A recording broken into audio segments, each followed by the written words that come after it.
what's going on, YouTubers? It's the Natural Born Driller, and welcome everyone to Impact Wrestling Review, the show from May 24th, 2019. They were at Philadelphia, Pennsylvania at the 2300 Arena. Your commentators were Don Callis and Josh Matthews, which Josh Matthews sucks. So, anyways, let's get to the show.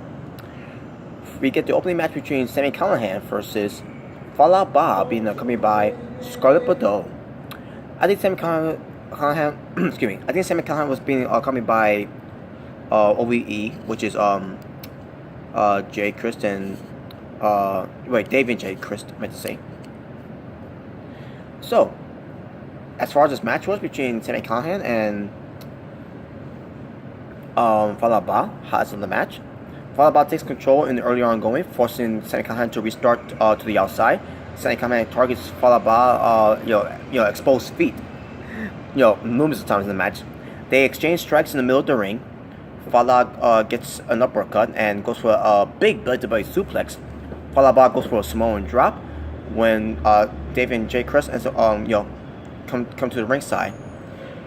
Okay, so I guess it was at that point they came out. I couldn't remember if they did or not. But Scarlett fights back and hits a rolling senton off the apron onto both of them. Fallah slams Callihan into the mat and almost scores the victory. Basically an upset victory. Scarlett also holds ropes. The middle rope for Fallah Bahh to do his flying tope suicida onto OVE. Sami Callihan regains the advantage and takes control and goes for the spike cactus power driver, or the cactus spike special power driver, and gets 3 count in the win. Just to have his foot on the, he gets 3 count in the win as he gets his foot on ropes too. So I said, wait a minute, that's supposed to be a finishing move, and the way you did it too, by the way, you got him from off the ropes on the like in a dripping type of way. And you used the ropes for leverage to get the win. Like you could, how much more you got to protect Fallah Bahh, for that. Okay. Here's the name. We're taking Fallah Bahh too. This is Fallah Bahh's, based on how I seen it. Besides the whole 4-on-4, back when they did the OVE rules match. Team Swan versus OVE, where it was OVE rules match. Besides that, this was Fallah Bahh's best match I've ever seen him do. Obviously being carried by Sami Callihan, but he did pretty good too. And this is coming from someone who hates Fallah Bahh. This is someone who calls Fallah Bahh Fallah trash. This is the same guy who said all this time in my reviews of Impact Wrestling, Fallah Bahh is not entertaining. Fallah Bahh is not good. Fallah Bahh is a ripoff of Yokozuna. He is never going to get over with me. He's never going to entertain me. He's never going to get anything passed by me. With anything positive. It's just going to be negative. That's how much I hated Fallah Bahh. But he's turning it around for me. I'm actually I can't believe I can't believe I'm having to change of heart here, where I'm actually being entertained and being and we're at a point that Fallah Bahh is impressing me. He's impressing me here. Kudos to Fallah Bahh for stepping up. But yeah, but I still didn't change the fact that they have him had Sami Callihan cheat to win against Fallah Bahh. You already got him beat. You did the cactus spike special power driver. That's your finishing move. That's it. Yeah, there's nothing more you can do there after that. I thought that was stupid. So yeah, Sami Callihan ends up winning the match against Fallah Bahh. After the match, Sami Callihan ends up, he started spitting. He spit in the ring. He caught Scarlett Bordeaux. Scarlett Bordeaux gets pissed off. So I'm thinking to myself, is this gonna be the match that we're going to be seeing in the future between Sami Callihan versus Scarlett Bordeaux? Is this the match we're going to be seeing in that Impact Wrestling is going to try to build up here after what Sami Callihan did to Scarlett Bordeaux by spitting in her face? Book it. I'm intrigued. Book it. I want to see how that turns out. I want to see how Scarlett Bordeaux can take it to the extreme against Sami Callihan, who is a guy who could take it to the extreme. So there you go. Trying to be trash on the show, revealing that why he helped Michael Elgin Michael Elgin shows up though, behind him because Johnny Impact, or should I say Johnny B Trash, same promo, meathead and blah blah blah, and basically he trying to save face and say that we should team up against Rich Swann and Willie Mack on the next Impact Wrestling show. Michael Elgin, he agrees to it, but he still wants to put people to hospitals, including Johnny B Trash. So there you go. Yeah, Johnny B Trash was trash. That was the only part I hated on the show, was Johnny B Trash. Knockouts champion Taya Valkyrie versus Madison Rayne for the Knockouts championship. Highs of the match, Taya immediately goes for on the retreat, but Madison Rayne chases her down and connects with a spear. Madison Rayne goes for a close body for a 2 count, and the early going on the match. Madison Rayne connects with a ripcord cutter, causing Taya Valkyrie to retreat once again. Taya Valkyrie sucker Madison Rayne on the outside, allowing her to gain control of the match. Taya wears Madison Rayne down with by locking her with half Boston Crab. Madison Rayne attempts to do a reverse DDT, but Taya Valkyrie grabs the ropes. Grabs the referee, meant to say, excuse me, and get out of it as well. Taya Valkyrie connects with the Road to Valhalla to retain the Knockouts Championship. So yeah, Taya Valkyrie isn't winning and still your Knockouts Champion. Match itself, I thought it was pretty decent. I enjoyed this match for what it was.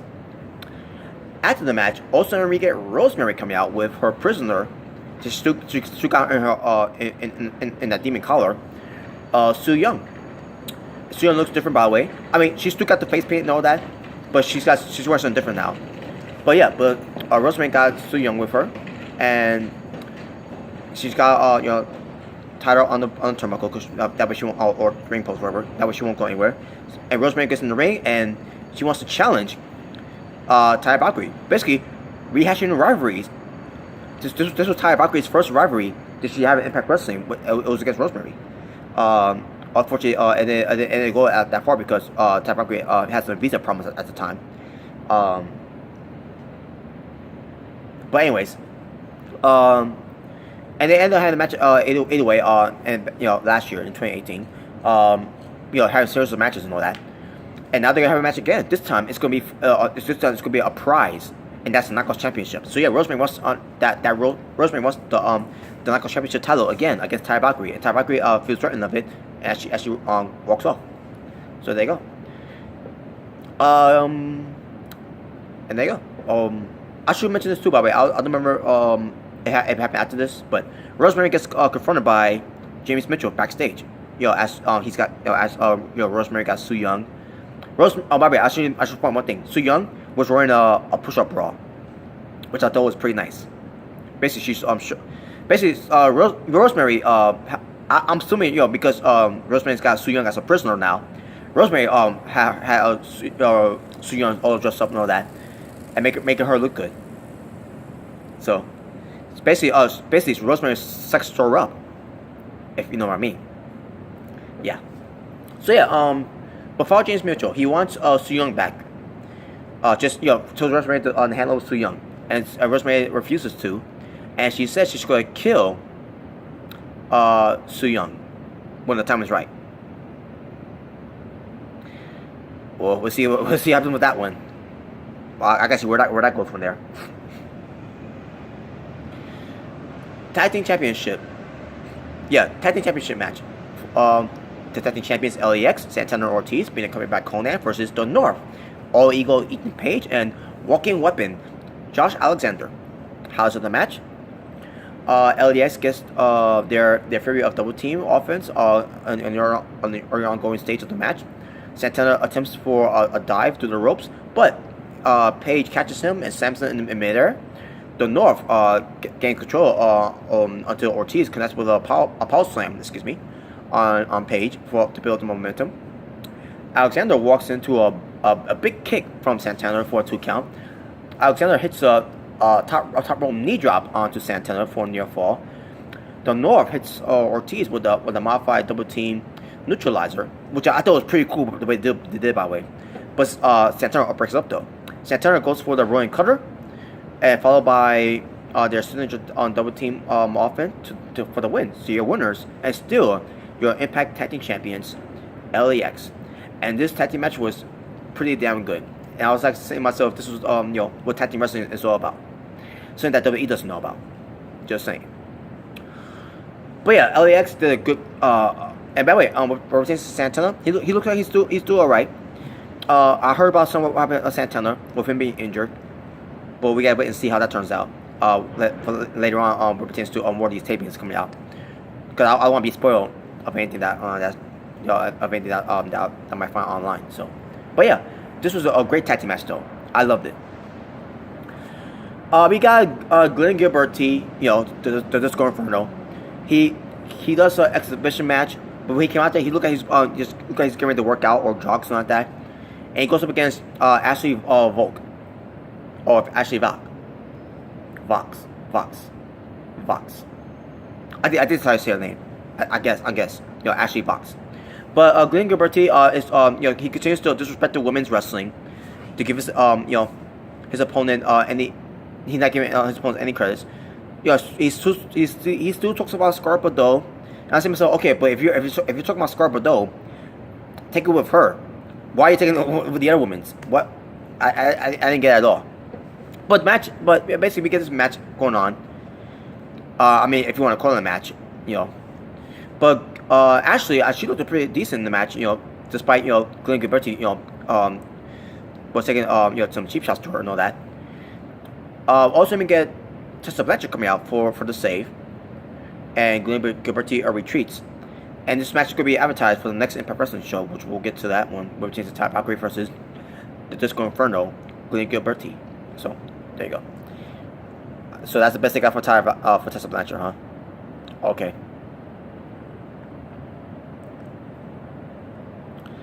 Rohit Raju, picked up by Gama Singh versus P.D. Williams versus Ace Austin versus Dez in the exhibition four-way match between, again, Rohit Raju, P.D. Williams, Ace Austin, and Dez.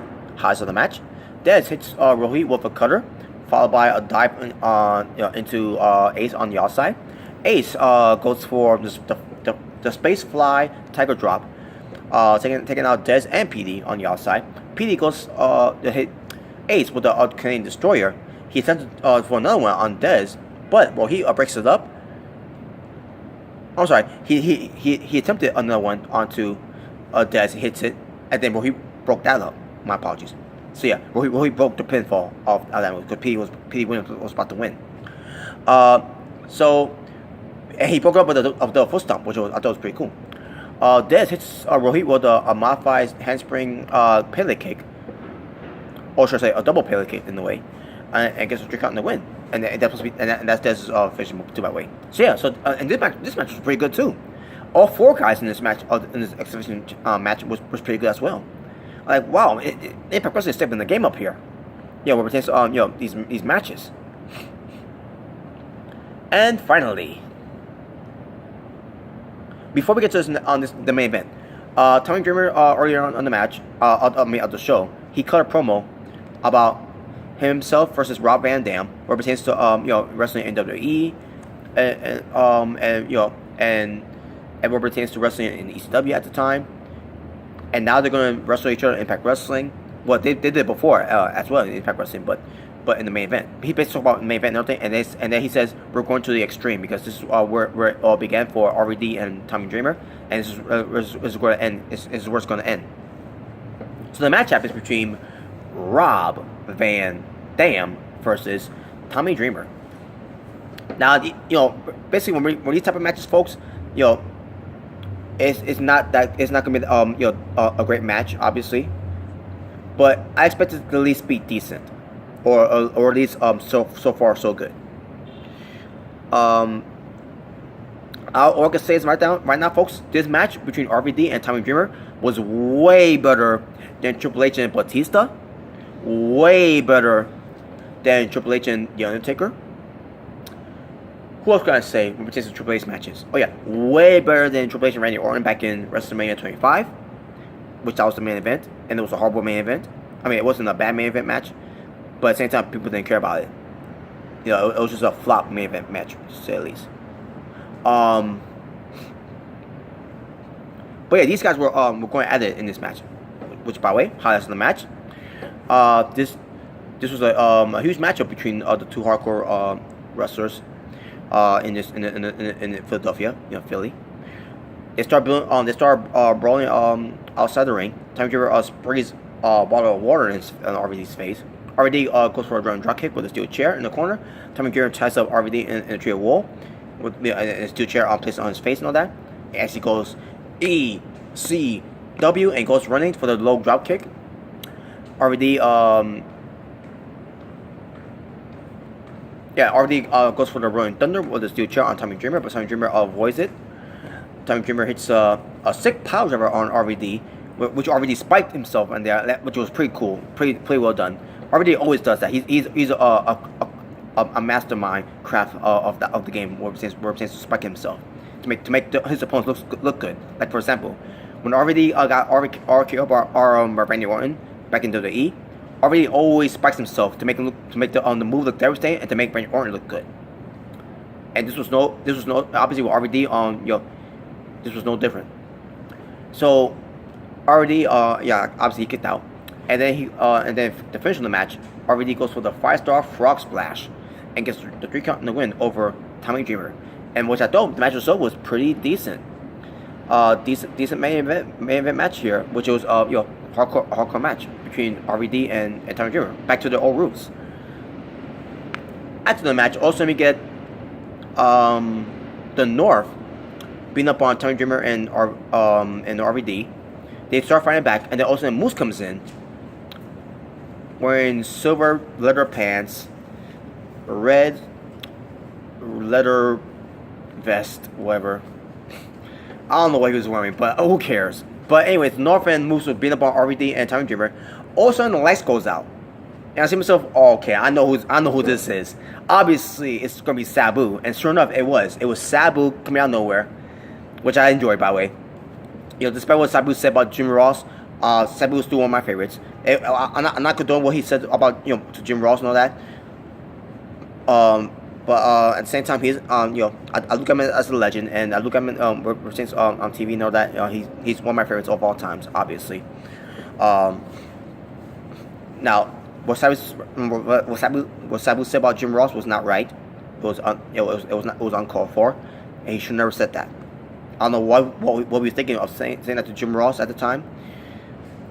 But some people gonna have their opinions about Sabu. My opinion, I'd say it was wrong for me to say that, but at the same time, I'm not gonna be bitter about it. And hopefully he learns from that mistake. Hopefully he learns from that mistake. Hopefully. But yeah, Sabu comes out. He started helping out the North and Moose. Sabu helps out RVD and Tommy Dreamer against the North and Moose, I meant to say. And there was a lady in there too. I'm assuming that's Sabu's wife, if I'm mistaken. But I could be wrong, but I'm assuming that's his wife. But RVD, Tommy Dreamer, and Sabu stands tall to end the show when it takes to beat up on Moose in the North. The North is Ethan Page and Josh Alexander, in case you haven't figured that out yet. But yeah, that was it. That was the show. Great show, folks. That was a great freaking show. I enjoyed the show from top to bottom, man. I was going crazy in that show too as well. If you've seen on Mr. Ricky J21's YouTube channel on what pertains to the live reaction, I was enjoying the show. And fuck Josh Matthews. Just saying. Oh, speaking of which, by the way, what pertains to the Disco Inferno, and Glenn Gilberti, from that live reaction, the finishing move that Disco Inferno did is a stunner, but he called something. I forgot what he called that first, but it was back in the time in WCW as well, where he called it, the Buster or something like that. Well, in fact, let me see if it's here.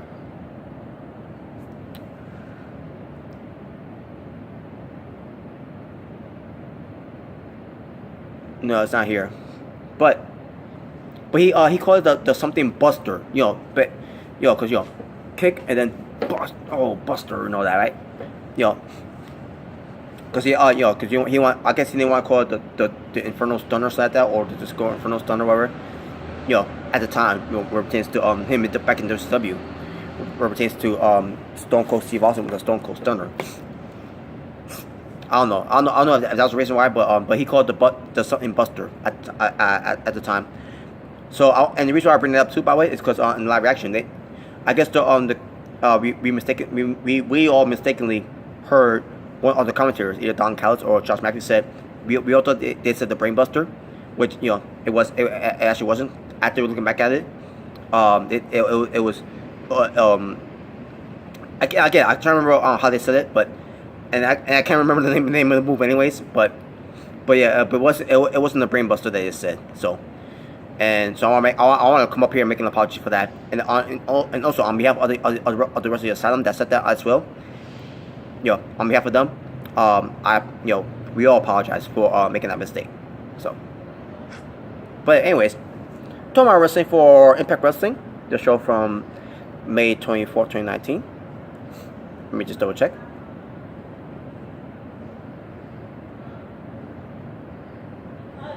Sorry about that. Okay, I'm assuming it was 4 matches. I could be wrong, but let me just double check. And that's another thing too. I guess the Disco Inferno and Ashley Volk it was official, but I don't know if it was or not. But anyways, I'm gonna count that anyway, because it did count as a match, based on how I seen it. But anyways,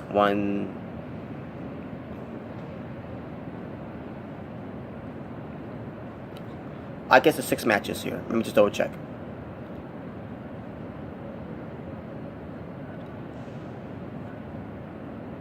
Yep, 6 matches. And my overall rating for the show for Impact Wrestling, I'm gonna go 9 out of 10. That's how good the show was to me. To me, this show gets a 9 out of 10.